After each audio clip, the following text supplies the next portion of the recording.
An Gael, Eagarfhocal an teoring nua, seo an Eagarfhocal, the Séamas Ó Neachtain. Tá teornacha maithe agus teornacha olca ann dar leis an ilghanna. Is minic gur bhailing iad a scrusa, ach is minic freisin gur barja sin iad. Bíon gá thaobh a gach teoring. Canas a bheastar iad, dir na ceistena se lenas déiring. Cé thóg, an sprach é nó an bac é. A bhfuil sé an chun sin a chasint nó chun an taobhile a chasint óring, nó an chomhdhéile é. A bhfuil sé sealadach nó bún seasfach. Go handúil, ní bhíon na freagraí na ceistena seo thuas éasca. Ní líad duine ná barú. Bhíon a lán staire ag buint le teornacha, agus aithítear go minic iad. Bhíon bríl nua leo minic go leor. Tá dáin le hailís carciánaí agus fáiltis fiche rimpe mar scríbhneoir nua an seo, san agrán seo dar tedal an teoring nua. Sa dáin seo, déantar bála cosanta de na clocha a chachach an bhile. Ampítear airm an náid go háis Earrach. Ag líisteach le seo atá an ráititúd in Genesis céige fiche sa Bhíblia, nuair a bhí Jósef a chaint le na chuid dratháracha. Bheartaigh sibh olc I maith, ach dheonnig dia é chur chun tarbha. An néanamid álaigh is saoil na Gaeilge. Is minic a bhítear dar nonsaí. An úsáidimid clocha ar nabhde chun bála chasanta a chomhdháil, níl an cinnte. Tá an cas seo níos éasca éiscint sa tro eile ábh. Is minic a thógtar bála chasanta inar naigh leis na haram as a muinimid feim. Míimiid I géirí rialtas na hÉireann seirbhísí a choláthar trí bhean na Gaeilge mar hampla.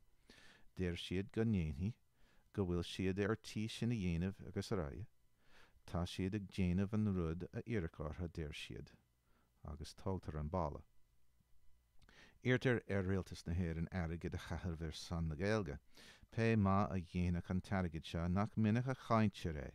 Is áisiúil é, is aram é ar san na Gaeilge, ach nach minic a dhéantar teoring den saghas seo cabhrach. Nach glistir gurb álaigh nach féidir XYZ nó YYZ, gan takeíocht áirithe, gan polaiteoirí áirithe, gan an targid agus ráige. Tógamid an balla as ar gcóir hain. Níidir an é nach gaithimid na clocha fada go leorhaing nó nach vector thar an banc sin.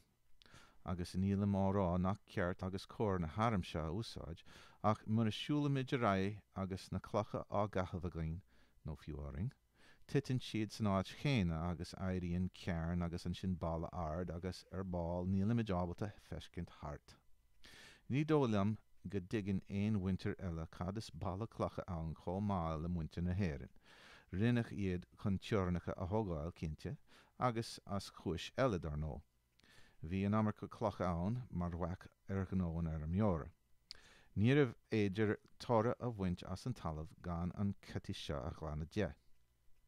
Rinnech álaigh I gcóir písaí talún ar le duine bháiníad minic a leor. Dairigh na písaí seo ní bá lú agus ní bá lú fóstar ar a chéile. Dairigh as saoil ní bá cheoranta.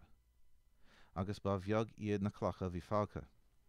Ach bhí treorannacha timpeall ar nóan na ghainn. Fadó, bhíoh ar sinsear ábalta baláinna ardú.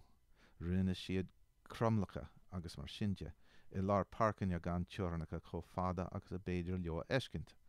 Ar a bhaithí géad, chreid si gur bheith. Ach baghíní iad. Ní raibh na teornacha céine acha sinile. Bálaigh an scéal é nar labhraítí Gaeilge le smuig d'éireann agus d'Alban ach go hanamh. Scéal difriúil atá ansa látá nuán. Labhraítear ar fud na hÉireann I arís rud nar tharla le fada an lá. Labhraítear ar fud an domhaní mar is léir san iris seo. Tá Colin Ryan ina chónaí I Victoria na Australia, Panu Herglan I Durcu na Finlandia, Éamonn Ó Cúláin na Garamara, fáilte mhór chríú rimhe agus ribh Joseph Ó Rian, Círiac agus ribh Fáraigh Ó Rudaigh as an gurach I Gandhi Kildara freisin, Tim Quinlan I Mlá Clia, Moira Wren I Letter Cannon in Núnanáil, Bart as Corcaigh Eilís Carciánaí agus Gerard Ó Lí Eagarthóir, agus an bheirt eile againn mis agus Lú de Puir in Nuairach, san agran seo bháin. Bhí drama a rinne RTA de scéal uair a rin an seo againn an nearlista dan Pre-Europa in Merlín in Eagarfhoir 2013. Is báilde gnó idir nasúnta na scanáníochta sonta éimean gnó tá bunacha sa Gaeltacht. Ní ach a dtígur seoirí hús na fihiú híse an titim amach seo, bhí a raiarc teoranta.